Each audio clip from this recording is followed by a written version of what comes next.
सहना भवतु सहनौ भुनक्तु सह वीर्यङ्करवावहै तेजस्विनावधीतमस्तु मा विद्विषावहै।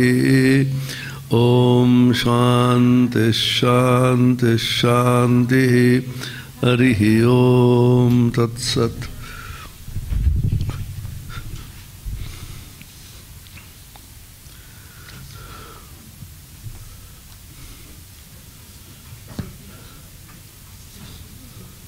वन टू 24 है ना? हाँ 23 just শেষ করলাম আমরা। यमैवैष वृणुते तेन लभ्या तस्यैष आत्मा विवृणुते तनुं स्वाम। এই আত্মা প্রবচনেন লভ্য। প্রবচন মানে অনেক শাস্ত্র চর্চা, শাস্ত্র পঠন পাঠন, না মেধায়া না বহুনা শ্রুতেন। অনেক রকম ক্লাস করলাম, অনেক রকম শুনলাম, অনেক রকম জ্ঞান অর্জন করলাম, তাতে আত্মবস্তু লাভ করা যায় না। কথামৃতের প্রথম পাতা। মাসুমাসিকে জিজ্ঞাসা করছেন, ঠাকুর তোমার পরিবার কেমন, বিদ্যাশক্তি না অবিদ্যাশক্তি? মাসুমাসি বলে, আজ্ঞা ভালো, কিন্তু অজ্ঞান। অজ্ঞান মানে লেখাপড়া করেনি, বই পড়েননি ইত্যাদি। ঠাকুর বিরক্ত হইয়া বলিলেন, আর তুমি জ্ঞানী। মাসুমাসি লিখছেন, জ্ঞান কাকে বলে, অজ্ঞান কাকে বলে মাস্টার তখন জানিতেন না। প্রচুর বই পড়লে জ্ঞান হয়, বই না পড়লে জ্ঞান হয় না, সেটা ওনার ধারণা ছিল। পরবর্তীকালে জানিতে পারিলেন যে ঈশ্বরকে জানাই জ্ঞান, ঈশ্বরকে না জানা জ্ঞান। ঈশ্বর বলে এখানে আত্মা। আত্মাতত্ত্বকে জানতে গেলে প্রচুর বই পড়লে জানা যায় না, শুধু তা না, উল্টো হয়ে যায়। অনেক যত বই পড়েন ততই কনফিউশনটা বাড়তে থাকে, কারণ এক একটা বইতে এক এক রকম বলা আছে না। সেই জন্য গুরুমুখে এটা শুনে যেটুকু শোনা যায় সে নিয়ে সাধনা করা চাই। ঠাকুরের উদাহরণ, ঠাকুর বারবার ছোট ছোট বিষয়ে এত সুন্দর উদাহরণ দিচ্ছেন। একজন লিখেছিল, তুমি একটা 1 সের সন্দেশ, কত সের সন্দেশ জানো? 5 সের সন্দেশ, 1খানা কাপড়। তারপরে কি আনতে বলেছিল ভুলে গেছিল। তারপরে খুঁজে খুঁজে দেখছে, পাগলের মতন খুঁজছে। সেটা হচ্ছে ব্যাকুলতা, সেটা হচ্ছে সাধনা। সাধনাটা কি করতে হবে সে বুঝতে পারলো না। তখন খুঁজে পেল 5 সের সন্দেশ। তখন চিঠির কি প্রয়োজন ছিল, চিঠিটা ফেলে দিয়ে ওটা কিনতে চলে গেল। শাস্ত্রের দ্বারা গুরুমুখে আমরা জানতে পারলাম ঈশ্বরী বস্তু সব অবস্তু। বিবেক বৈরাগ্য অবলম্বন করে তাকে অন্বেষণ করে পাওয়া যায়। তোমার অন্তরেই তিনি আছেন, সমস্ত বইতে আছে, মুখস্থ করে আমরা কত বলি, কিন্তু সেটা যদি সত্য হয়, আমরা যদি মনে প্রাণে বিশ্বাস করি, তাহলে সেটা পাওয়ার জন্য চেষ্টা করা উচিত। আমরা স্পিরিচুয়াল এন্টারটেইনমেন্ট এটাকে বলে, ইদানিংকালে যে শব্দ বেরিয়েছে জানেন তো, ইনফোটেইনমেন্ট। ইনফরমেশন এবং এন্টারটেইনমেন্ট দুটো মিলে ইনফোটেইনমেন্ট বলছে। উপনিষদে কি আছে, ইনফরমেশন পাওয়া গেল, আর প্রচণ্ড গরমের মধ্যে আস্তে আস্তে এসে এসিতে বসে এটা এন্টারটেনমেন্টও পাওয়া গেল। স্পিরিচুয়াল ইনফোটেইনমেন্ট হিসাবে আমরা কিন্তু শাস্ত্র পড়ি। তখন বলছেন না লভ্য, তাটা পাওয়া যায় না। অনেকে কিন্তু অনেকগুলো পড়ে এটা তৃপ্তি হয়, ইন্টেলেকচুয়াল এটা টিকলিং অফ দ্য নার্ভস বলে না, এ সূক্ষ্মভাবে এটা বোঝা হয়েছে, বা ধারণ বললো তো ইত্যাদি ইত্যাদি।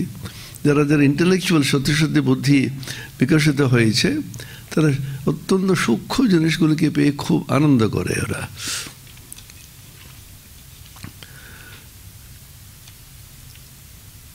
মেধায়া প্রচুর মেধা আছে, অনেকগুলো মনে রাখতে পারে, অনেকগুলো শাস্ত্রের সঙ্গে একটার সঙ্গে আরেকটাকে তুলনামূলক অনেক কিছু করতে পারে। বহুনা শ্রুতে না, আর যত শ্রুতা মানে এখানে বই পড়া। তখনকার দিনে শ্রুতিতে সব শুনতো, এখন আসছে অডিওটা এসে গেছে। এখন কেউ বই পড়তে চায় না, কানে দুটো প্লাগ রেখে ওটা কিন্তু শুনতে থাকে। যত তুমি বই পড়বে ততই বিচিত্র রকমের কথাগুলো আছে। শাস্ত্র অনন্ত, কত শাস্ত্র পড়বেন আপনি। বেদ উপনিষদটা বেদান্তের দিকে আসছে, এদিকে তন্ত্র আছে, এদিকে কত সদর্শন আছে, এদিকে ন্যায় আছে।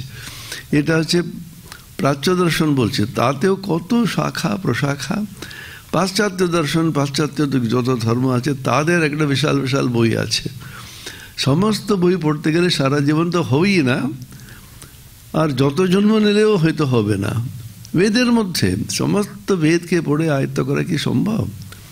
ছান্দোক্য উপনিষদের গল্প আছে, ভারদ্বাজ বলে একজন ছিলেন, অত্যন্ত বিচক্ষণ এবং পড়তে চাইছিলেন, জানতে চাইছিলেন, বিশাল জ্ঞান পিপাসু। একটা করে বেদ পড়েই যাচ্ছেন, আয়ু শেষ হয়ে যাচ্ছে, আর কতক্ষণ থাকবে। তখন ব্রহ্মা এসে বলছেন, ভারদ্বাজ কি চাও? আরেকটি জন্ম সমান আয়ু, আর একটু পড়তে হবে আমাকে। ভারদ্বাজ পড়েই যাচ্ছে। শেষ পর্যন্ত প্রজাপতি উপস্থিত হয়ে বললেন, হে ভারদ্বাজ, তুমি এত জন্মে যা পড়েছ, এর সামনে দেখছো না 4টি বড় বিশাল বিশাল বিশাল এটা পাহাড়, এই হচ্ছে বেদ। তুমি এতক্ষণে যা পড়েছ সেটা এইটুকু, হাতের মুঠে যেটুকু তোমার মাটি আছে। তুমি কত পড়বে, কত জানবে। সেজন্য এটি সুন্দর শ্লোক আছে, অনন্ত শাস্ত্রম বহুবেদিতব্যম অল্পশ্চ কালো বহবশ্চ বিঘ্নাঃ यत्सारभूतं तदुपासितव्यं हंसो यथा क्षीरमिवाम्बुमिश्रम। অনন্ত শাস্ত্রম, শাস্ত্র অনন্ত, কত লক্ষ লক্ষ বই আছে। অনেকে আবার লাইব্রেরিতে ঢুকে, এখানেও দেখি, কোনো বই খোঁজার জন্য নয়, এমনি দেখি কি বই আছে। এটা ব্রাউজিং বলেন এতে, কম্পিউটারে। ইন্টারনেটে কিছু বিশেষ জানতে হবে বলে ইন্টারনেট খুলছে না, এমনি দেখি না, এটা মজা আছে। কত রকমের ছবি আছে, কত রকমের ভিডিও আছে, এগুলো দেখতে থাকবে। লক্ষ লক্ষ বই জগতে আছে, লক্ষ বললে কম হবে না, মিলিয়নস অ্যান্ড মিলিয়নস। আনন্দ শাস্ত্রম বহুবেদিতব্য, সবই জানা প্রয়োজন, সবই সুন্দর জিনিস। আমাদের কালটা অত্যন্ত অল্প, আমাদের জীবনটা কতটুকু এটা হিসাব করুন। আমি এটাকে ভেবে দেখলাম, জীবনটা আমার কতটুকু। অল্পশ্চ কাল কেন বলেছে? মানুষের আয়ু মোটামুটি 90 ধরবো, অ্যাভারেজ না আরও বেশি। এখন তো অনেকে থাকছে 90টাও ধরুন, 3 দিয়ে ভাগ করতে সুবিধা আছে, আরও বেশিও হতে পারে। 90 বছরের মধ্যে প্রথম 10 বছর এমনি কেটে যায়, কিছুই পড়তে পারবেন না, কিছুই জানতে পারবেন না। প্রথম 4-5 বছর তো এমনি চলে যায়। তারপরে কেজি, ইউজি, পিজি, ফিজি ইত্যাদি আছে না, যত জি আছে, এখানে 4G 5G এসব আসছে। আবার আরেকটা বলছে জি বলতে থাকে এরা, উত্তর ভারতে সেগুলোকে জি বলতে থাকে। সমস্ত জি মিলে প্রথম 8-9 বছর এমনি চলে গেল, পড়া শুরুই হয়নি। যাক, তবুও ওটা তাহলে রইল কত, 90 থেকে 80 বছর রইল। শেষে 5 বছর মনে করুন আপনি 80-85, তখন কি পড়বো কিছুই, পায়ে ব্যথা, পিঠে ব্যথা, পেটে ব্যথা, মনে ব্যথা, আর ছেলে বৌমা কিছু কথা শুনছে না, বাড়িতে কিন্তু খুব অশান্তি হচ্ছে। যখনই প্রথম ছেলে বিয়ে করে এত শান্তি হলো, দ্বিতীয় ছেলে বলছে, মা আমি তোমার সঙ্গে থাকবো। প্রথম ছেলে চলে গেল বিদেশে, খবরও নেয় না, মা কাঁদতে থাকে। তৃতীয় ছেলে বলছে, আমি থাকবো তোমার সঙ্গে। চিন্তা করো, না বিয়ে করো। এই তো তুমি বুঝতে পারলে সংসারটা, না তাহলে কি আর করা যাবে, এইগুলো তো চলবেই। অশান্তি না হলে কিন্তু আমাদের শান্তি হয় না। যেমন রাজনীতি যারা করে, সবই শান্ত হলে ওদের কোনো শান্তি নেই, কিছু না কিছু হতে থাকতে হবে। বাংলা ইংরেজিতে বলে সামথিং শুড হ্যাপেন। খুব খুশি হই। শেষের দিকে মনে করুন কত বছর বাদ দেবো, মোটামুটি 10-15 বছর তো এমনি চলে গেল, অনেক রোগে কষ্টে ইত্যাদি। যা পড়ছে সব ভুলে যাচ্ছি। আরেকটা সমস্যা, পড়ছি আমি, মনে থাকে না। তাহলে 80-এর মধ্যে আপনি 10-15 বাদ দেন, কত রইল? 70-65। তারপরে আপনি পড়তে শুরু করছেন। এখন দেখুন কতটা আমরা সময় ব্যয় করি। 12 বছর স্কুল, তাই তো, তারপরে 3 বছর গ্র্যাজুয়েশন, এখন 4 বছর করে দিচ্ছি। এমনি ভালো ছিলাম আমরা, আবার 1 বছর বাড়িয়ে দিল, যার জন্য সমস্যা আমরা সম্মুখীন হচ্ছি। কেউ আসতে চাইছে না সায়েন্সে, বিএসসিতে ভর্তি হচ্ছে। ফিজিক্স, কেমিস্ট্রি, ম্যাথমেটিক্সের মতন সাবজেক্টে সিঙ্গল ডিজিটে ভর্তি হচ্ছে সারা ভারতবর্ষের ঘটনা। এখানেও presidency college, Sanjeev college, Narendrapur কলেজে, ভালো ভালো কলেজে কেউ ভর্তি হতে চায় না। এই 4 বছর পড়তে থাকবে, 1 বছর আবার এমএসসি পড়ে, বরঞ্চ অন্যদিকে যাওয়াই ভালো। 12 বছর চলে গেল, তারপরে 3 বছর গ্র্যাজুয়েশন চলে গেল, কত হলো 15। তারপরে 2 বছর আপনার এমএসসি, এমএ। গ্র্যাজুয়েশন করে কি লাভ আছে, পোস্ট গ্র্যাজুয়েশন করতেই হবে।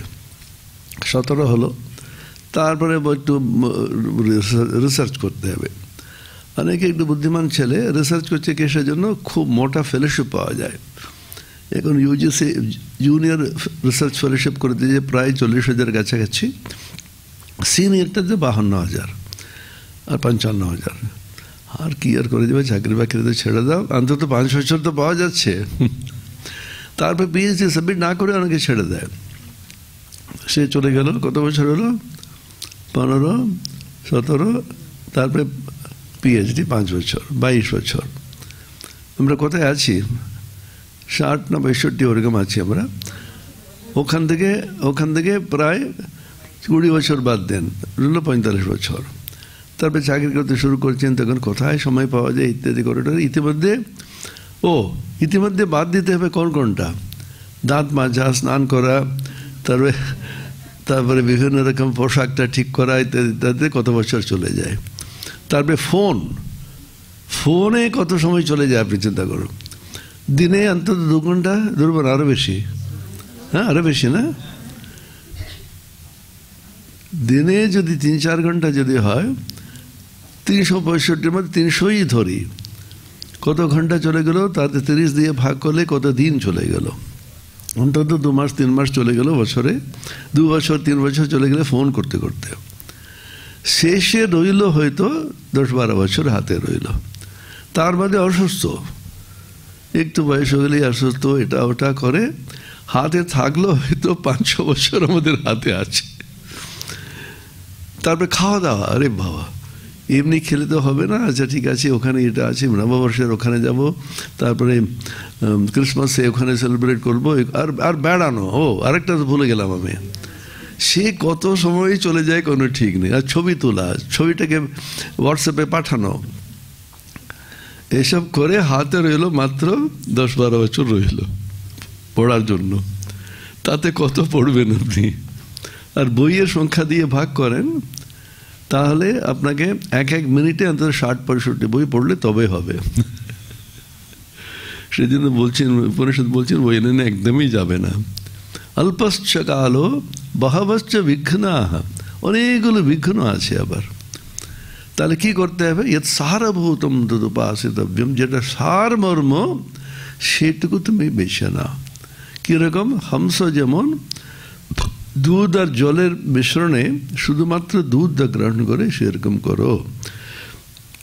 সেই জন্য বলছেন তুমি এইগুলো করে কোনো লাভ নেই। খানিকটা শুনতে পারো মনটাকে উচ্চ অবস্থায় রাখার জন্য, এই কোনোটাই কিন্তু উপায় নেই। তাহলে কি হবে, 2 রকম ব্যাখ্যা করা যায়। তারপরে যমেব এষব বৃণতে তেন লভ্যঃ, যাকে তিনি বরণ করেন, যাকে বেছে নেন তিনি, কৃপা করেন, তিনি জানতে পারেন। অদ্বৈত মতে ব্যাখ্যাটা হচ্ছে, বেদান্ত মতে আমি নিজেকে কিন্তু বরণ করছি কি না।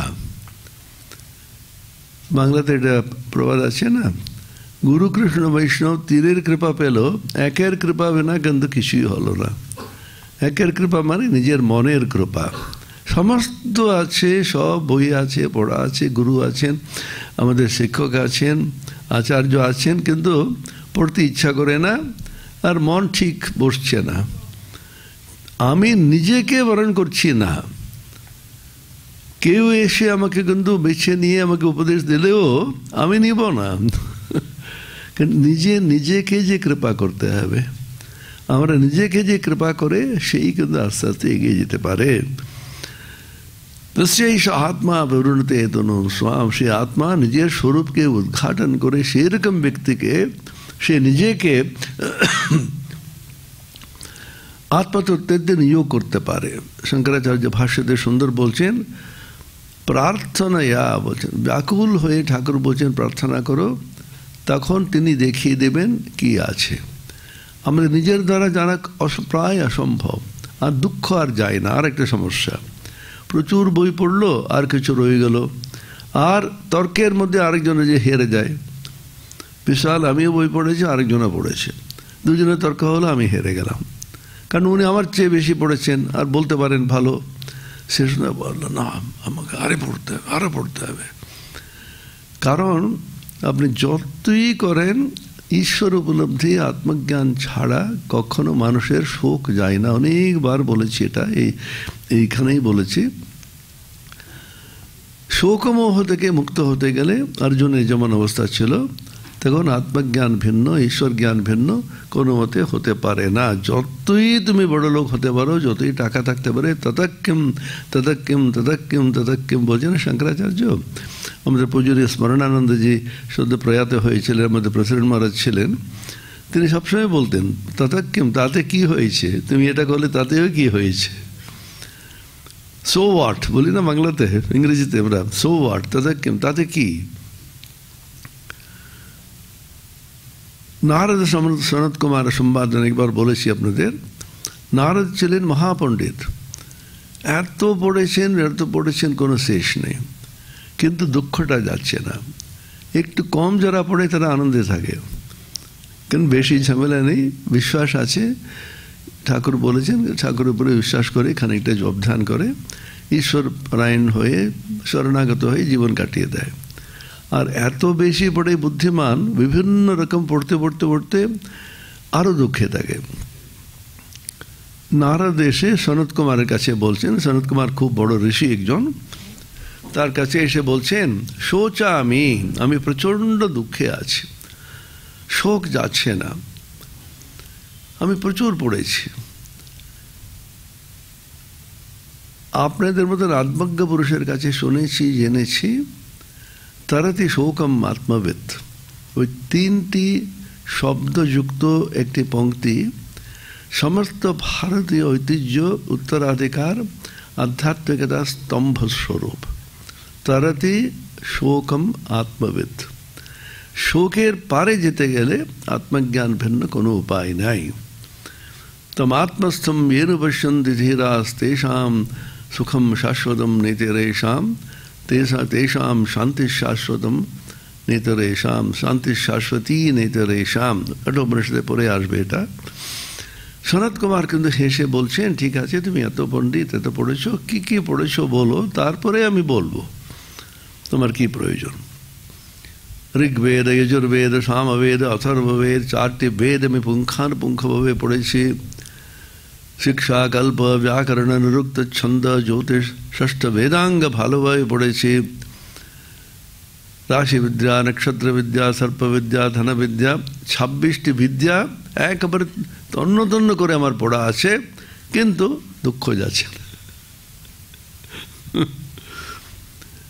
তখন নারদ সনত কুমার হেসে বলছেন, তুমি যা পড়েছো বাবু সমস্ত শুধু কয়েকটি শব্দ মুখস্থ করেছো মাত্র।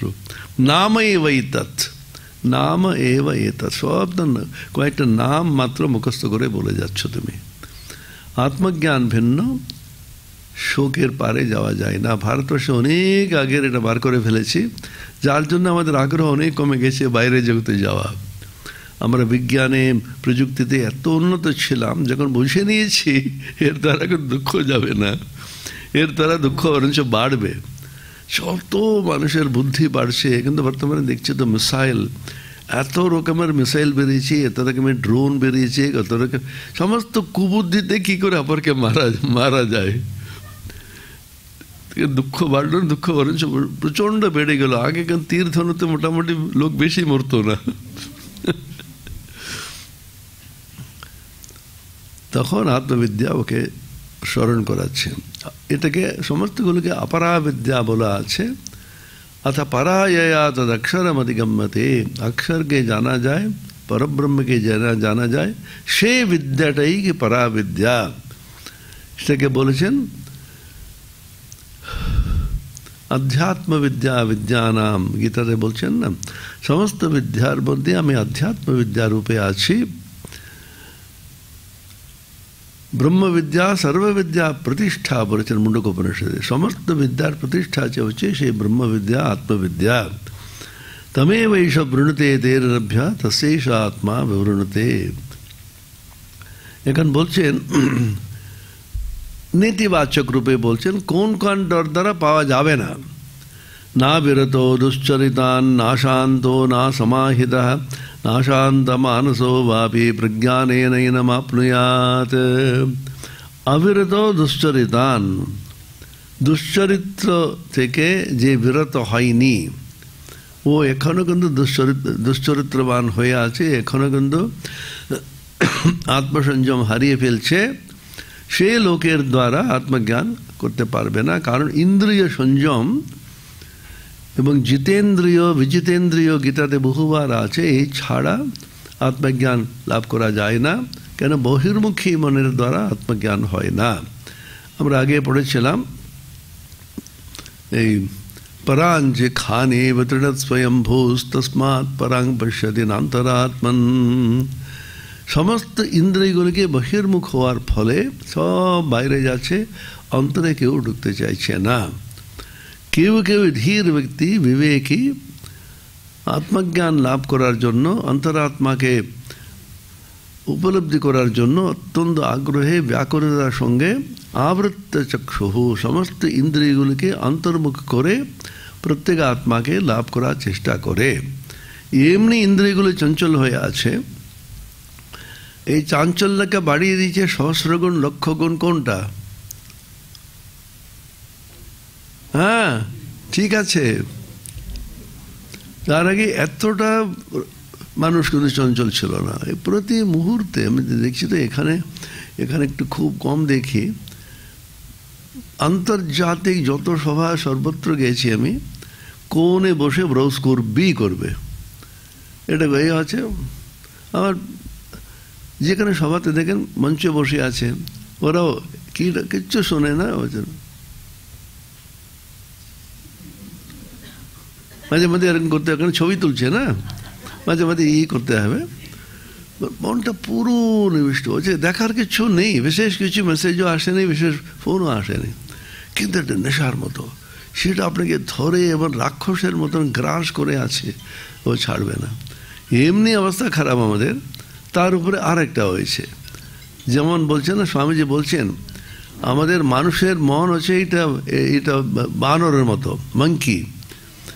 এই বানরকে কেউ ধরে মদ খাইয়ে দিয়েছে, খুব মদ খেয়ে, আর এমনি চঞ্চল, অসম্ভব চঞ্চল হয়ে গেছে। আবার এটা কাকড়ে বিছিয়ে এসে ওকে কামড়িয়ে দিল। এমন বিষটাও আস্তে আস্তে বড় হচ্ছে, অস্থির হয়ে যাচ্ছে। এটা ভূতে পেয়েছে আবার। এই বানরের যে অবস্থা, সে হচ্ছে আমাদের মনের অবস্থা উনি বলছে। আর এমনি কিন্তু অবস্থা খারাপ আমাদের। তার উপরে রাক্ষস এসে একেবারে শিশু থেকে, এখন কিছুদিন পাশে দেখবেন এদের বিভিন্ন যে হসপিটালে যেখানে যেখানে প্রসব হয়, সেখানে পাশে শিশুর জন্য আর একটা মোবাইল রেখে দিতে পারবে। 2 বছর বয়স থেকে শুরু করবে ও, কারো দোষ নেই। পরাঞ্চি খানি বতৃণৎ স্বয়ম্ভু, এমন বহির্মুখ করে দিয়েছেন মহামায়ার কল, যাতে কেউ যেন সত্যকে জানতে না পারে। সেজন্য ওটার বিরুদ্ধে আপনি কঠোপরে শুনতে আসছেন, তার মানে কিন্তু প্রত্যেকে কিন্তু এটা মহাপুরুষ বলতে হবে আপনাদের। অন্তত এটা আগ্রহ তো অন্তত আছে। দুশ্চরিতান না অবিরতঃ, যে দুশ্চরিত্র থেকে বিরত হয়নি। দুশ্চরিত্র মানে ইন্দ্রিয়ের অসংযম, শব্দ স্পর্শ রূপ রসগন্ধ তার টানে মানুষ কিন্তু আত্মসংযম হারিয়ে ফেলে। না অশান্ত, অর্থ বোঝাই যাচ্ছে যে অশান্ত, মনটা কিন্তু প্রচণ্ড কিন্তু চঞ্চল হয়ে আছে। অসমাহিত, সমাহিত মানে মনটা কিন্তু একাগ্র হয়ে আছে। তখনই কিন্তু ও জানতে পারবে, উপলব্ধি করতে পারবে পরম পুরুষকে, পরম তত্ত্বকে। নিরোধন সমাহিত মন নিরাখিতব কৃপায়। স্বামীজি লিখেছেন না, নিরোধন সমাহিত মন, মন কিন্তু অত্যন্ত নিরুদ্ধ হয়েছে আর সমাহিত হয়েছে। সমাহিত মানে একটা জায়গায় স্থির হয়ে থাকছে, না সমাহিত। তারপরে বলছেন না শান্ত মানসো বাপি। এখানে একটা প্রশ্ন তোলা হচ্ছে, না শান্ত না সমাহিত বলা হয়ে গেছে, আবার না শান্ত মানসও বলছেন কেন দ্বিতীয়বার? তাহলে আগে যে বলছেন অশান্ত অসমাহিত, সেটা একই জিনিস কি পুনরাবৃত্তি হচ্ছে, আর অন্য কোনো এটা অর্থ আছে? সেখানে শঙ্করাচার্য সুন্দর এটা ব্যাখ্যা করছেন, নাশান্ত মানসো বাপি মানে মন কিন্তু শান্ত হলেও কিছুক্ষণ বাদে চঞ্চল হয়ে যায়। কেন? আমাদের সাধনার ফল কেন হচ্ছে না, সে এটা চাঞ্চল্য সৃষ্টি করে। আমি এত খাটলাম, এত করলাম, এত জপ করলাম, অথচ কিছুই হচ্ছে না কেন? এটা সাধনার পথে অত্যন্ত সূক্ষ্ম জিনিস। একটা শ্রী শ্রী মা সারদা দেবীর কাছে একটা চিঠি লিখলেন। তার একজন শিষ্য তপস্যা করতে গিয়েছেন ঋষিকেশে, মাকে চিঠি লিখছেন, মা আমি এসে এত ডাকছি ভগবানকে, এত তপস্যা করার চেষ্টা করছি, কই কিছুই হচ্ছে না। মা উত্তেজিত হইয়া বলিলেন, লেখা আছে মা কোনোদিন উত্তেজিত হতেন না, এখানে উনি অত্যন্ত উত্তেজিত হয়ে বলেন লিখে দাও। ঋষিকেশে গিয়ে বসলেই কিন্তু ভগবান এসে দর্শন দেবেন?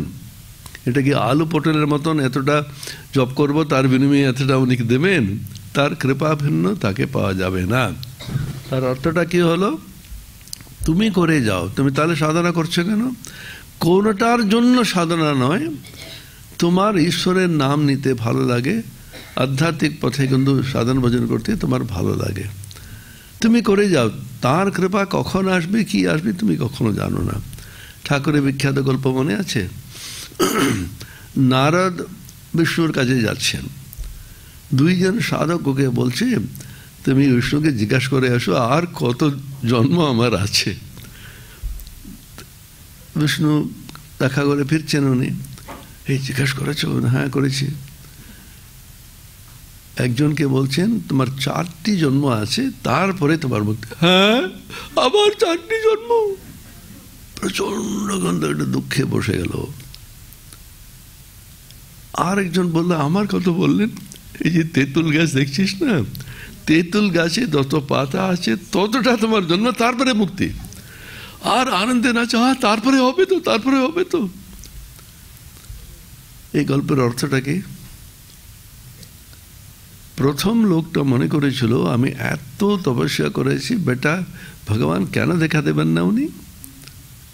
তার মানে আমার সাধনার বিনিময়ে তুমি পেয়ে যাবে, কোনো বিনিময় নয় কিন্তু আধ্যাত্মিক জীবনে। তাকে পেতে গেলে তার কৃপাভিন্ন হবে না। তাহলে আমরা করবো কেন? তুমি করে যাও, তোমার কর্তব্য করে যাওয়া, তারপরে কি হবে না হবে তার হাতে। তাতে তৃপ্তি হয়ে থাকতে হবে। সাধনাতেও কিন্তু লোভ থাকবে না, সাধনাতেও চাঞ্চল্য থাকবে না। সাধনাতে মস্ত বড় যে বাধা আছে অহংকার। আমি এত বড় সাধক, আমি কি তপস্যা করেছি জানো, আমাকে আবার 4টি জন্ম অপেক্ষা করাবে? বেটা ভগবান দেখে নেব ওকে। আমি বিশাল সাধক, আমি বিশাল সাধু। এটা মায়ের কথা আমি বলছি না। মা বলছেন বাবা সাদা কাপড়ই ভালো। মাদা সাদা কাপড় পরতেন তো, একটু লাল এই ছিল, বর্ডার ছিল, সাদা কাপড় দেখিয়ে বলছে, বাবা এটাই ভালো, গেরুয়া পরলে অহংকার হয়। মায়ের কথা এটা। হ্যাঁ হ্যাঁ, এটা করলাম। কেউ আপনি প্রণাম করলেন আমাকে আজকে? না, আমার তাড়াতাড়ি। ঠিক আছে, জানাম আমি সাধু, আমাকে সকালে আমি প্রণাম মনে জানে যে ভেবে নিচ্ছে, কেউ প্রণাম কিচ্ছু নেই, ঈশ্বর ফের কেউ প্রণাম নয়। প্রণাম আপনার করতে করতে করতে আমার মাথায় ঢুকে গেল, সে আপনাদের দোষটা যে আপনি এসে মহারাজ একটু প্রণাম করবো। ঠিক আছে, করুন। করতে করতে করতে করতে আমি বিশাল একটা প্রণম্য একটি বস্তু, আমি এত বড় সাধক, আমি এত বড় সাধু, মাথায় ঢুকে। কেউ কিচ্ছু বড় না, ঈশ্বরের সামনে সকলে অতি ক্ষুদ্র, আর কেউ কিচ্ছু না। কিন্তু মানুষের মধ্যে এসে যায় সবচেয়ে বড় অহংকারটা ঢুকে সাধনার মধ্যে। অনেকক্ষণ জপ করলাম, অনেকক্ষণ ধ্যান করলাম, অনেকক্ষণ পাঠ করলাম। আর উপবাস আরেকটা সমস্যা, অনেকক্ষণ নির্জলা উপবাস করেছি, জানিস না, আমি একটু জল খেয়ে ফেললাম, কী হবে? জল খেয়েছিস কি, শরবত না কি এমনি জল? আর আর কী করে আমাকে উত্তর তো দিতেই হবে। একটু চা খেলাম, একটু, আমি না একদম না, কিচ্ছু না। হ্যাঁ বাবা, কত বড় সাধিকা, কত বড় সাধু, কিচ্ছু না, তুমি জল খাও, তুমি ভাত খাও, তাতে কিচ্ছু হয় না। এগুলো করা আছে ইন্দ্রিয়কে সংযম করা, একটু মনকে শান্ত করা, একটু উপায় হিসাবে। এর দ্বারা কিছু হয়ে যাবে তাও না, এর দ্বারা হবে না কিছু না। নিরামিষ যারা খায় তাদের কিরকম অহংকার আছে, আমি একেবারে সহ্য করতে পারছি না। তা মানে বিশাল, ভগবান মাছ খেয়েছেন না কিনা, ভগবান কোনটা পছন্দ করেন আমরা জানি না। কালী পুজোতে তিনিই তো খেয়ে যাচ্ছেন মাছ মাংস। গঙ্গা স্নান রোজ আমি করি, তাতে একটা অহংকার মানুষের কেউকার করা আছে। আমি রোজ গঙ্গা স্নান করি, জানো তো। কচ্ছপ আর মাছগুলো আছে ওখানে গঙ্গাতে, গঙ্গাতেই থাকে, তাহলে কখন ওদের মুক্তি হওয়া উচিত ছিল? मीराबाई বলছেন না, সাধনা করনা চাইয়ে মনুয়া ভজন করনা চাই। ওখানে বলছেন যদি গঙ্গাতে স্নান করে মুক্তি হয়ে যেত, কচ্ছপ আর মাছগুলো কবে মুক্ত হয়ে যেত? ফলমূল খেয়েই যদি মানুষ যদি হয়ে যায়, তাহলে বাঁদরগুলো কখন মুক্ত হয়ে যেত? আরেকটি অহংকার আছে, খুব সূক্ষ্ম এবং খুব কঠিন। এটা কি বলুন তো? আমার কোনো অহংকার নেই।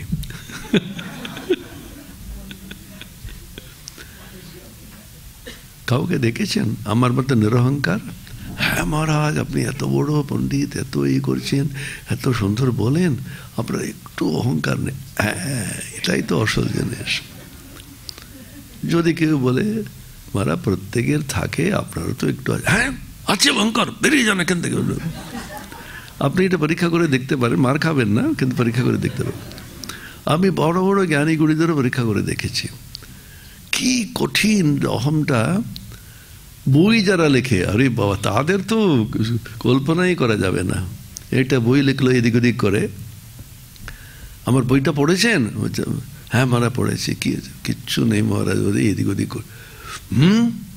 জানেন কিচ্ছু আপনি? নিজের বইয়ের সম্বন্ধে কেউ সামান্যতম সমালোচনা করে, অহমটা কত বিচিত্রভাবে আসে। আর I am a holy man, আমি সাধু, তারও ঊর্ধ্বে হচ্ছে আমার কোনো অহংকারই নেই। ঈশ্বর কিন্তু সবই করে যাচ্ছেন, বলছেন আমার কিছু নেই। নিরহংকারত্বাদ, ভাষ্যকার বারবার বলছেন শঙ্করাচার্য, ঈশ্বরের কোনো অহংকার নেই, আমি করছি বলে জানেনই না, সেজন্য আমার কোনো কাজও নেই, আমি এমনি বেশ ভালো আছি বলে যাচ্ছেন। সেজন্য বলছেন নাশান্ত মানস ব্যাপী, মানে মনটা অশান্ত হয়ে যায়। কি কারণে? আমার সাধনার ফল পেতে দেরি কেন হচ্ছে? আমি কেন পাবো না? আমি এতটা করেছি, আমার প্রাপ্য। সাধনার ফল কিচ্ছু কারো প্রাপ্য নেই। সাধনা ছাড়াই অনেকে তিনি দিতে পারেন, এত করেও কাউকে দিতে পারেন না। একমাত্র না আছে তুমি নিরহংকার হও। নিরহংকারকে শরণাগতির পথটা নাও, তিনি যখন দেবেন তখন হবে, তোমার কিচ্ছু করার নেই। স্বামী তুরীয়ানন্দজিকে প্রথম বলেছিলেন ঠাকুর এটা। স্বামী তুরীয়ানন্দজি ছিলেন হরিনাথ চট্টোপাধ্যায়, অসম্ভব পুরুষাকার সম্পন্ন ব্যক্তি, বেদান্ত বিচার করেন, খুব বড় যোগী। ঠাকুর জিজ্ঞাসা, হরি আসছে না অনেকদিন কেন? খুব বেদান্ত বিচার করে। তখন যখন এসেছিল, কিরে তোর বেদান্তে আর কি আছে, ব্রহ্মসত্য জগৎ মিথ্যে, এই তো। তারপরে সুন্দর একটা গান করলেন, তার ব্যঞ্জনা কিন্তু হরিমালে বুঝলেন। ওরে লবকুশ করিস কি গৌরব, জানেন তো গানটা? লবকুশ রামের পুত্র, ওরা হনুমানকে চিনত না, ওর সঙ্গে লড়াই ওরা বেঁধে ফেললো। আর ওদের খুব মহাবীর হনুমানকে আমরা বেঁধে ফেলেছি। হনুমান তো জানতো রামের পুত্র, ওরা একটা বাঁধক। তখন বলছেন, অরে কুশলভ করিস কি গৌরব, আমি যদি বাঁধতে না দিতাম তোরা কি পারতিস? ঈশ্বর যদি দেখা না দিতেন, কারও কিন্তু সাধ্য নেই তার দেখা পাওয়া। সেই জন্য আমাদের পুরুষাকারের দ্বারা হয়ে যাবে ভাবা একেবারে মূর্খতা। তাহলে পুরুষাকার বাদ দিতে হবে না, তুমি চেষ্টা করে যাও, চেষ্টা করে যাও। যুধিষ্ঠিরকে জিজ্ঞাসা করা হলো, কথামূর্তি আছে, সারা জীবন দুঃখ ভিন্ন তুমি কিছু পাওনি, ঈশ্বর কি না কষ্ট দিয়েছেন তোমাকে, এখন ঈশ্বর ঈশ্বর কেন ডাকছো তুমি? তিনি হেসে বললেন, এই তো হিমালয় দেখছো, হিমালয় আমাকে কিছু দিচ্ছে না, অথচ হিমালয়কে দেখে অসম্ভব আমার ভাল লাগে। হিমালয়কে আমি ভালোবাসি কেন? I love the grand and the beautiful. অত্যন্ত সুন্দর, সাধারণ, বিশাল মাহাত্ম্য সম্পন্ন ওইগুলোকে আমি কিন্তু সবসময় ভালোবাসি। ঈশ্বরের চেয়ে আরও গ্র্যান্ড অ্যান্ড বিউটিফুল আর কে থাকতে পারে? সেরকম আমি করছি, মানে কিছু ওর কাছে কিছু পাওয়ার জন্য নয়, এটা হচ্ছে শপ কিপিং রিলেশনশিপ বলেছেন স্বামীজি। আমি এটা কিছু দিলাম, আমি এতটা জব দিলাম, এতটা সাধনা দিলাম, এতটা উপাস দিলাম, ঠাকুর আমি এই আমার উপাস করেছি, দিনগুলিতে নোট করে রেখেছি, দেখো এত উপাস করেছি আমি, এতগুলো করেছি, এতটা জব করেছি, আর অনেকে আবার নোট করে রাখে। এখানে অবশ্য যন্ত্র বেরিয়েছি জানেন তো, জপা কাউন্টার,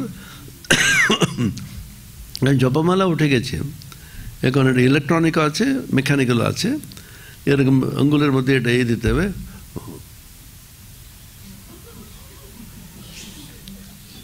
100 ওয়াট দিলে বিপ দেবে। ও মেশিনের মন যেখানেই থাকুক, মেশিনেও থাকে না, অন্য কোথাও থাকে, যেখানেই থাকুক, আবার কোন করে রাখলো, আবার সারা মাসে কত হলো, সারা বছরে কত হলো, কারণ লক্ষ লক্ষ জব করতে বলেছে না। প্রমাণ এই দেখো, record, electronically counted and recorded. আমরা মনে করি এর বিনিময়ে কিন্তু ভগবান কিছু আমাদের দর্শন দেবেন। এই বিনিময়ত্বটাকে কাটাবার জন্য না শান্ত মানুষ ও বাপি, এটা শঙ্করাচার্যের ব্যাখ্যা। আমি এটা করেছি বলে উনি দিচ্ছেন তা নয়, উনি কেন দিচ্ছেন, কাকে দিয়েছেন, কখন দেবেন, কোনো কিছু ঠিক নেই। তাহলে পাবে কি করে? প্রজ্ঞানেন আপনুয়াত, প্রজ্ঞানের দ্বারা। এখানে দেখবেন প্রজ্ঞান সহায়ে লাভ করতে পারে না বলে দিয়েছেন উনি, দুরকম ব্যাখ্যা আছে। প্রজ্ঞান মানে লৌকিক প্রজ্ঞা, প্রজ্ঞানের দ্বারা পারে না মানে লৌকিক প্রজ্ঞা, বিশাল মেধাবী, এত বড় প্রাইজ পেয়েছে, এত নোবেল প্রাইজ পেয়েছে ইত্যাদি। তুমি নোবেল প্রাইজ পেতে পারো, কিন্তু ভগবানকে পাওয়া এত সহজ না। প্রজ্ঞার দ্বারা, অত্যন্ত তীক্ষ্ণ ধী প্রজ্ঞার দ্বারা, তাতেও তুমি পাবে না, যদি না তোমার ঈশ্বরের প্রতি টান আছে আর নিজের অহমটাকে লোপ করাতে পারো। একদম শেষে বলছেন, यस्य ब्रह्म च क्षत्रम च उभे भवत ओदनः मृत्युर्यस्योपसेचनं कः इत्था वेद यत्र सः।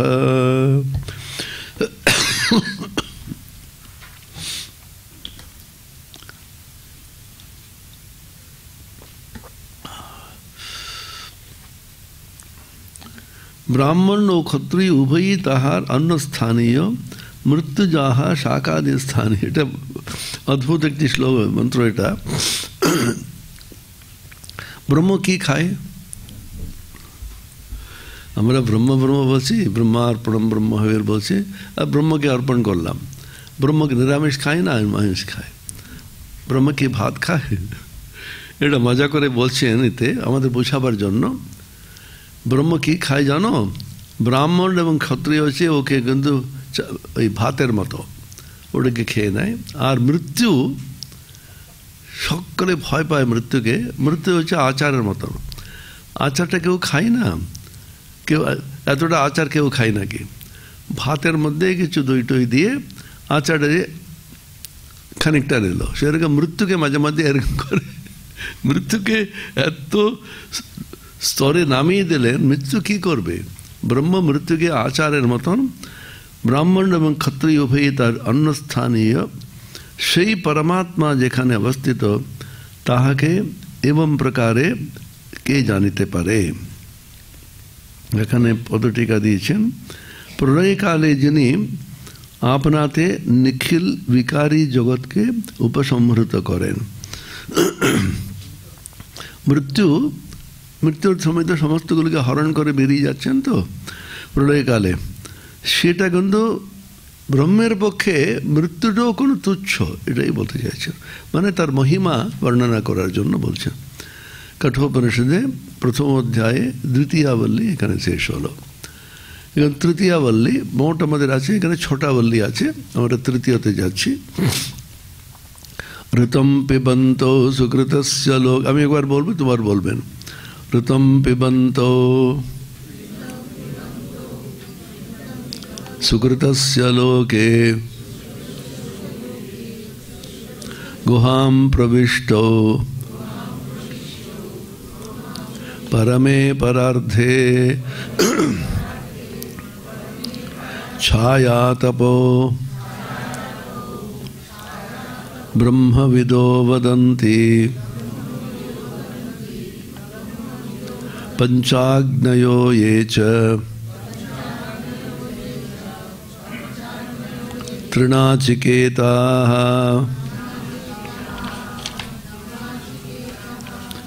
ঋতম পিবন্ত, এখানে ঋতম মানে সাধারণত সত্যকে বলা হয়, এখানে ঋতম বলতে কর্মফল। ঋতম সত্যম দুটি শব্দ আছে, দুইটি শব্দকে উপনিষদে, এখানে কথোপনিষদে মুন্ডকোপনিষদে সত্যম কথাটাকে কর্মফল বলে ব্যাখ্যা করছেন। একমাত্র সত্যটা যে কর্মফল। মীমাংসা যে রাজকুমার ভট্ট, এদের পণ্ডন মিশ্র প্রভৃতি, ওদের মতটা হচ্ছে জগতে ঈশ্বর আছেন কিনা, ব্রহ্মা আছেন কিনা কেউ দেখেনি। অনেকে কিন্তু বলছে ঈশ্বর আছেন কিনা সেগুলো বিশ্বাস করি না আমি, ইত্যাদি।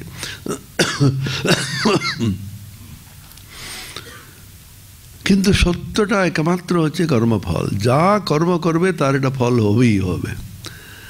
তুমি এটা জল দিয়ে স্টোভের মধ্যে রেখে স্টোভটা দিয়ে যদি চালু করো তাহলে গরম জল হতে বাধ্য, সেটা কেউ করতে পারবে না। সেই জন্য কর্মফলটা হচ্ছে একমাত্র সত্য জগতে। তার জন্য মীমাংসকরা বলল ঈশ্বরকে আলাদা করে জানতে হবে না, কর্মফলটাই সত্য। তুমি যেমন যেমন কর্ম করো তেমন তেমন একটি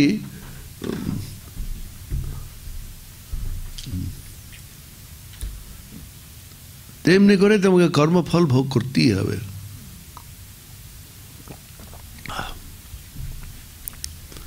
সেজন্য কর্মফলটাই কিন্তু সত্য।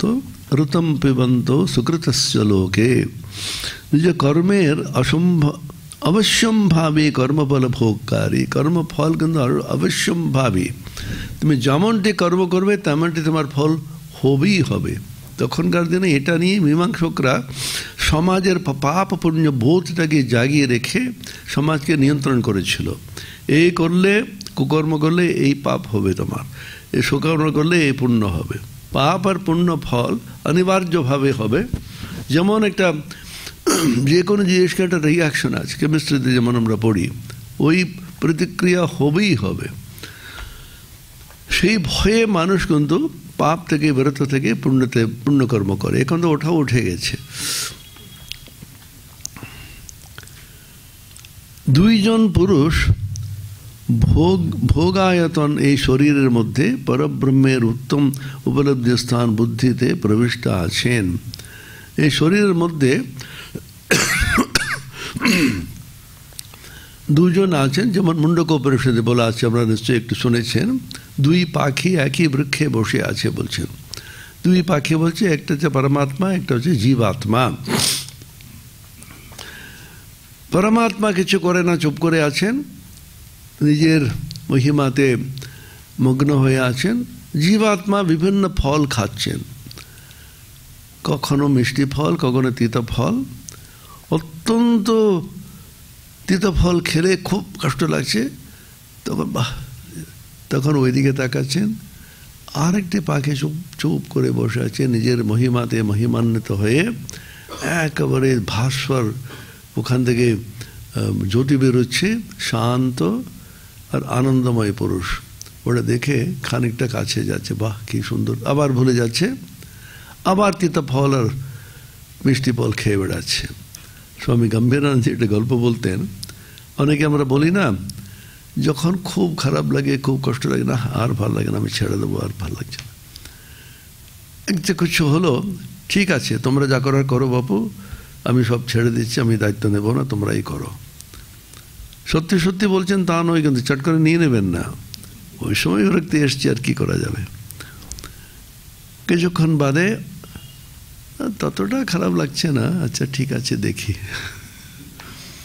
ছাড়বে না সহজে। এটা কাক ছিল, গাব ফল বলে একটা গাব আছে, গাব দেখেছেন, একটা লাল লাল লাল, একটু একটু মিষ্টি মিষ্টি টক টক, ওটা খেতে খেতে বেশ ভালো, ওটা খেলে নাকি পেটের ব্যথা হয়। এটা কাক ওটা দেখে এত আকৃষ্ট হয়েছে, লাল একটা একটা খেলো, দুটো খেলো, খেয়েই যাচ্ছে, আর অসম্ভব পেট ব্যথা। তারপরে তখন বাচ্চাটা বলছে, মা তুমি এত খেতে গেলে কেন? তুমি কি করবো মা, আমি খেয়ে ফেললাম, আর কখনো বলছে গাব খাবো না, আর কখনো খাবো না। করে খানিকটা আবার আস্তে আস্তে করে পেটটা পরিষ্কার হলো, এ হলো, 2-3 দিন গেল, আবার গাব ফল ঝুলছে, আবার কাছে যাচ্ছে। বাচ্চাটাকে মনে আছে, মা যাবে না যাবে না, মনে আছে কি হলো 2 দিন আগে, কি হলো বলো তো? হ্যাঁ হ্যাঁ হ্যাঁ, একটু হবেই, এটা এটা গাব খাবো না মানে খাবো কি, গাবের বচন আছে কি বলে এক গাদা আবার খেলো। আমাদের অবস্থা তাই, আমাদের খুব বিবেক বৈরাগ্য একেবারে নেই তা না, আছে খানিকটা আছে, কিন্তু আবার ভুলে যায়। মত্ত স্মৃতির জ্ঞানম অপোহনম চ, স্মৃতিও উনি দেন, জ্ঞানও দেন, জ্ঞান আবার কিন্তু সরিয়ে যান। ঠাকুরের উদাহরণ, পানা পুকুরে বলছেন, পানা দিয়ে পুরো ঢাকা আছে, আপনি ওটাকে সরিয়ে দিচ্ছেন, আর স্বচ্ছ জল দেখতে পাচ্ছেন। তারপরে বলছেন কিছুক্ষণ বাদে নাচতে নাচতে নাচতে নাচতে এসে সব পানার মহামায়ার স্বরূপটা বলছেন, তোমার খানিকটা জ্ঞান হলো মনে হচ্ছে, কিন্তু আবার ঢেকে যায়। কখন কোন মুহূর্তে কাকে এসে মহামায়া ধরবে, আবার জ্ঞানকে কিন্তু লুপ্ত করাবে, কোনো কিছু ঠিক নেই। কখনো অহংকার করবে না, আমার কিন্তু সব হয়ে গেছে। ঠাকুর নিজেই বলছেন, ঠাকুরের এটা হঠাৎ একটা ভাব এলো, আমার কাম জয়ী হয়ে গেছে। বলছেন কামের বেগ এমনভাবে আক্রমণ করলে মুখটা ঘষতে ঘষতে বলছেন, মা আমি আর অহংকার করবো না, অহংকার করবো না, আমাদের শিক্ষা দেওয়ার জন্য। আমার কিছু হয়ে গেছে, আমি বিশাল মহাপুরুষ হয়ে গেলাম, সামান্য একটা অনুভূতি অবশ্য হতেই পারে, কিন্তু সেগুলো কিচ্ছু না। মনে রাখতে হবে কখন এসে মহামায়া আমাদের আবার ধরবে কোনো ঠিক নেই। সেজন্য চণ্ডীতে এমন একটা ভয়াবহ শ্লোক আছে, জ্ঞানেনামপি চেতাম সে দেবী ভগবতী হিসা বলাদাকৃষ্য মোহায় মহামায়া প্রয়চ্ছতি। জ্ঞানীদেরও, অত্যন্ত বুদ্ধিমান জ্ঞানী বিচক্ষণ লোক, মেধাবী ধী সম্পন্ন ব্যক্তি, বিবেকী দেবী ভগবতী বলাদ আকৃষ্য মোহায়, উনি একেবারে আকৃষ্ট করে মোহের দ্বারা মহামায়া প্রয়চ্ছতি, মহামায়া আর মোহে ফেলে দেয়। তাহলে কি করতে হবে? 2টি উপায় আছে। বেদান্ত বলছেন মায়াধীশ যিনি আছেন ঈশ্বর, তার কাছে গিয়ে শরণ নিলে মায়া থেকে মুক্তি পেতে পারো। গীতাতে আছে, দেবী হেষা গুণময়ী মম মায়া দুরত্যয়া মামে বয়ে প্রপদ্যন্তে মায়া মে তাম তরন্তি তে। আমার কাছে শরণ যে নেবে সে মায়ার পারে যেতে পারে, ওটা একটা পথ। আর একটা পথ হচ্ছে মহামায়ার কাছে গিয়ে মায়ের কাছেই যাও, তার সঙ্গে এটা মহাযোগ করো, আর এমটাকে ক্যাপিটাল করো, এবং তার কৃপা প্রার্থনা করো, মা আমাকে তুমি মোহে ফেললে আমি কিচ্ছু করতে পারবো না। সৈষা প্রসন্না বরদা নৃণাম ভবতি মুক্তয়ে, তিনি প্রসন্না যদি হন তুমি মায়া থেকে মুক্তি পেতে পারো। কলিযুগে ঠাকুর বললেন তন্ত্রের মত বেদের মত নয়। এখন কারোর বিরুদ্ধে নালিশ করে আপনি বাঁচতে পারবেন না। আপনি মায়াধীশ ভগবানের কাছে গিয়ে বলেন মায়া প্রচণ্ড জ্বালাচ্ছে, তুমি একটু দেখো তো, এই মায়া ও তো আমাকে যে সরে নিয়েছে জানো না, সরে যাও। মায়া বাচ্চা আমার বিরুদ্ধে বলেছে তো, দেখছি আমি তো। কখনো মহামায়ের বিরুদ্ধে যেতে যাবেন না, সেজন্য তাকে স্মরণ নাও। ঠাকুরের উদাহরণ, রাম সীতা দেবী লক্ষণ একটা রেখাতে যাচ্ছে। জীব হচ্ছেন লক্ষণ, পরমাত্মা স্বরূপ তিনি হচ্ছেন ব্রহ্ম, হচ্ছেন রাম, মাঝখানে মহামায়া সীতা দেবী আছেন। সীতা দেবী আছেন বলে মাঝখানে জীবাত্মা লক্ষণ দেখতে পাচ্ছে না রামকে। এখন দুটি পথ, কি করতে পারত লক্ষণ? বেদান্তের পথ বলছে মম মায়া দুরত্যয়া, রামকে করতে পারতেন, hello, this is Lakshman speaking. Lakshman, how are you? Are you able to see me? No, I am not able to see you. আমি দেখতে পাচ্ছি না। কেন? সীতা দেবী আছে। ও সীতা একটু সরে যাও তো, দেখতে পাচ্ছে না। এটা একটা পথ। আর একটা পথ হচ্ছে সীতাকে, মা তুমি একটু সরে যাও না, আমি দেখতে পাচ্ছি না। এটা অত্যন্ত নিরাপদ, কারণ মা কিন্তু কখনো এ করবেন না। আর একটা হচ্ছে কারের বিরুদ্ধে নালিশ করবে না। এই জগতে কিন্তু কখনো করে বাঁচতে পারে, কখনো এটা করতে পারছে না ওর জন্য আমার হচ্ছে, কারোর জন্য কিছু হচ্ছে না, আমার কর্মফলের জন্য হচ্ছে। এটা শ্রী শ্রী মা শারদা মুখ্যতম একটি উপদেশ। কোনো জিনিসের জন্য আমাদের অনুভূতি, আমাদের উপভোগের জন্য, আমাদের ভালো মন্দ ভোগ করি, তার জন্য বাইরের কোনো বস্তু দায়ী নয়। এই পরিবেশ এরকম হয়ে গেল, এই আমার বন্ধু এটা জুটে গেল, আমাকে এইটা যে না হতো এরকম হতে পারতাম ইত্যাদি আমরা বলে যাচ্ছি না, কোনোটাই না। আমার কর্মফলে যা প্রাপ্য আমি পাবো। স্বামীজি বলছেন, let us give up our pride and know that we deserve, we get only what we deserve. আমার কর্মফলের জন্য এটা হয়েছে, কাউকে কিন্তু দোষ দিয়ে কোনো লাভ নেই। সেজন্য বলছেন তুমি মহামায়ার কাছে গিয়ে বলো, মা তুমি আমাকে যদি বিপদে ফেলতে যাও, মায়ের মধ্যে ফাঁসিয়ে দাও, আমার কিচ্ছু করার নেই, আমার কোনো শক্তিই নেই তোমার বিরুদ্ধে লড়া, তখন তুমি কৃপা করে আমাকে কিন্তু সরিয়ে দাও। এইটা কিন্তু কে বলেছিলেন? ভগবান শ্রীরামকৃষ্ণ অবতীর্ণ ব্রহ্ম, ব্রহ্ম, তিনি আমাদের উপদেশ দিচ্ছেন কীরকম প্রার্থনা করতে হবে। মনে আছে প্রার্থনা? আগে একবার বলেছি, কথামৃত থেকে এটা লিখে মুখস্থ করে প্রত্যেক দিন পাঠ করতে। আপনারা কিছু করছেন কিনা জানি না। ঠাকুর বলছেন, ক্রাইস্টকে বলেছে লর্ডস প্রেয়ার বলে ওরা বাইবেলে। ক্রিশ্চিয়ানরা প্রতিদিন লর্ডস প্রেয়ার পাঠ করে তারপরে জল খাবে। আমাদের তো সবই চলে।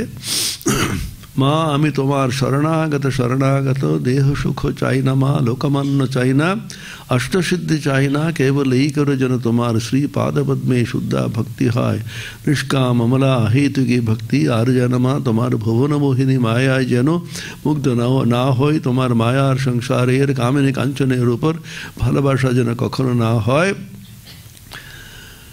তোমা বই মা আমার আর কেউ নাই, আমি ভজনহীন সাধনহীন জ্ঞানহীন ভক্তিহীন, তোমার শ্রী পাদপদ্মে শুদ্ধা ভক্তি দাও। আমি বাংলা শেখার বহু আগে এটা মুখস্থ করেছি আমি, কারণ ভগবান নিজ মুখে বলেছেন এর চেয়ে কিন্তু শ্রেষ্ঠতম প্রার্থনা কিন্তু জগতে আর থাকতে পারে না। এত সুন্দর বলছেন, মা আমার কিচ্ছু নেই, আমার শক্তিই নেই, তুমি যদি ভুবনমোহিনী মায়া আমাকে জোর করে ফেলতে চাও, আমি কি লড়তে পারি তোমার সঙ্গে? সেজন্য এখানে বলছেন দুটি জীবাত্মা পরমাত্মা দুটি কিন্তু একই বৃক্ষে বসে আছে, অবশ্যম্ভাবী ফলভোগকারী এই দুজন পুরুষ। এখন পরমাত্মা কিন্তু ভোগ করে ফল, জীবাত্মা আমরা কিন্তু ফলভোগ করি বিভিন্ন রকম কর্মের দ্বারা, কর্মফল। কিন্তু পরমাত্মা কী করে করবে? এখানে ঋতম পিবন্তৌ দ্বিবচনে বলে দিয়েছে উপনিষদ, তা ব্যাখ্যা কী হবে? এটা নিয়ে সমস্যা। তখন শঙ্করাচার্য খুব সূক্ষ্মভাবে ব্যাখ্যা করছেন। পিবন্তৌ বলে দ্বিবচনে বলেছেন বটে, কিন্তু আসলে ওনার তাৎপর্য হচ্ছে শুধু জীবাত্মা। দ্বিবচনে বলে এক বচন বললে কি করে হবে? বলা আছে তো এখানে না, অর্থটা হলো অনেক রকম ন্যায় আছে, ওই ন্যায় অনুসারে ওটা কিন্তু ব্যাখ্যা করতে থাকে ওরা। সেই ন্যায়টা হচ্ছে, এটাকে ছত্রিন ন্যায় বলেছে। ছত্রিন ন্যায়টা হচ্ছে, ঠিক আছে ঠিক আছে ঠিক আছে, আপনি বিরক্ত না হয়ে থাকতে পারেন, তবেই তো আপনার কিন্তু বাহাদুরি। আপনি হাসতে হাসতে বলেন সেও হতে পারে, কি আছে, জগতে অনেক কিছু ঘটে। ছত্রিন ন্যায় বলতে, ছাতা নিয়ে যাচ্ছে রাজা, ছত্রিণাহ গচ্ছন্তি বলে লোকে। ছত্রিণাহ মানে বহু বচন। রাজা বিশাল বড় ছাতা দিচ্ছেন, অন্যরাও তো সঙ্গে সঙ্গে যা ছাতা যে ধরছে সেই তো থাকবে, আরো কয়েকজন আছে। ছত্রিণাহ গচ্ছন্তি, ছাতাওয়ালারা যাচ্ছে। ছাতাওয়ালা একটি তো ছাতা, একটি ছাতাতে রাজা যাচ্ছেন, তার সঙ্গে যাচ্ছে বলে সম্মিলিতভাবে ছত্রিণাহ যেমনটা বলা হচ্ছে, তেমনটি পরমাত্মা আর জীবাত্মা দুজন কিন্তু একসঙ্গে থাকছেন। জীবাত্মাই ভোগ করে কর্মফল, পরমাত্মা করে না, তা সত্ত্বেও সঙ্গে আছে বলে ঋতম পিবন্তৌ ছত্রিন ন্যায়েন বলে ব্যাখ্যা করছে ওরা। বুদ্ধিতে প্রবিষ্ট হয়ে আছেন। সুকৃতশ্চ লোকে গুহাম প্রবিষ্ট। গুহা মানে বুদ্ধি গুহা, অনেকবার ব্যাখ্যা করেছি আমরা, পরে আবার করব। ছায়াতবো ব্রহ্মবিদো বদন্তি। ব্রহ্মবিদ যারা আছেন তারা কি বলেন? ব্রহ্মবিদগণ এরা পঞ্চাগ্নয়ো চ তৃণাচিকেতাঃ। ব্রহ্মবিদগণ এবং অপর যারা পঞ্চাগ্নিক কিংবা তৃণাচিকেত, তাহারাও আলোকন ছায়ার ন্যায় পরস্পর বিলক্ষণ বলে থাকেন। এটা আমরা ব্যাখ্যা করব পরে। এটাকে কয়েকটি জিনিস আছে, পঞ্চাগ্নি এবং তৃণাচিকেত, তারা কিন্তু এটা ছায়া তপয়োরেব ব্রহ্মলোকে এখানে বলছেন। ছায়া তপ, ছায়া তপ মানে যেটা লাইট অ্যান্ড শেড আমরা বলি না, এদিকে ছায়া আছে, এটা শেড, এটা এদিকে লাইট আছে। এটা এত সম্পূর্ণ ভিন্ন বিলক্ষণ। এটা এটা ছায়ার, ছায়া মানে অন্ধকার, আর এদিকে আলো মানে অত্যন্ত প্রকাশময়। এই দুটো কখনো এক হতে পারে না, দুটো সম্পূর্ণ বিলক্ষণ। আত্মা অনাত্ম বিবেক বলা হয়েছে যেমন, সেরকম যারা ব্রহ্মবিদগণ এটাকে বলে থাকেন। এটা আমরা পরে ব্যাখ্যা করব। ওম শান্তি শান্তি শান্তি। হরি ওম তৎসৎ। শ্রীরামকৃষ্ণার্পণমস্তু।